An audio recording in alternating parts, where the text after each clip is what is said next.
एक बार की बात है, पहाड़ियों के बीच बसे एक शांत गांव में थॉमस नाम का एक आदमी रहता था।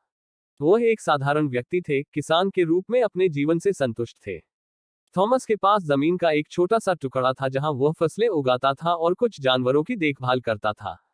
एक धूप भरी सुबह जब वह अपने खेत में काम कर रहा था, उसने गांव से गुजरते हुए यात्रियों के एक समूह को देखा। उनमें से एक धनी व्यापारी था, जो बढ़िया रेशमी वस्त्र पहने हुए था और अपने दल से घिरा हुआ था। शांत वातावरण से प्रभावित होकर व्यापारी ने थोड़ी देर के लिए गांव में रुकने का फैसला किया। थॉमस मित्रवत मुस्कान के साथ व्यापारी के पास आया और उसे ठंडा पानी पीने की पेशकश की। व्यापारी, जो अजनबियों की ऐसी दयालुता का आदी नहीं था, आश्चर्यचकित और आभारी था। उन्होंने थॉमस से बातचीत की और गांव के साधारण जीवन के बारे में जाना। जैसे जैसे दिन चढ़ता गया, व्यापारी को गांव और उसके लोगों की सुंदरता की सराहना होने लगी।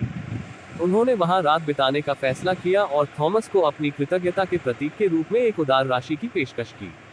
हालांकि थॉमस ने इस प्रस्ताव को अस्वीकार कर दिया। उन्होंने बताया कि वह अपने जीवन से संतुष्ट है और उन्हें धन की कोई आवश्यकता नहीं है। व्यापारी थॉमस की विनम्रता और संतुष्टि से बहुत प्रभावित हुआ।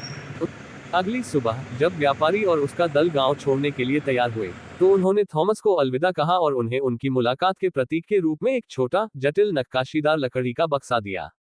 और इसलिए धनी व्यापारी चला गया और अपने पीछे एक ग्रामीण व्यक्ति को छोड़ गया, जो अपने शांत सरल जीवन के रोजमर्रा के क्षणों में खुशी ढूंढता रहा, जो संतोष के मूल्य और एक ग्रामीण की बुद्धिमत्ता का जीवंत प्रमाण था।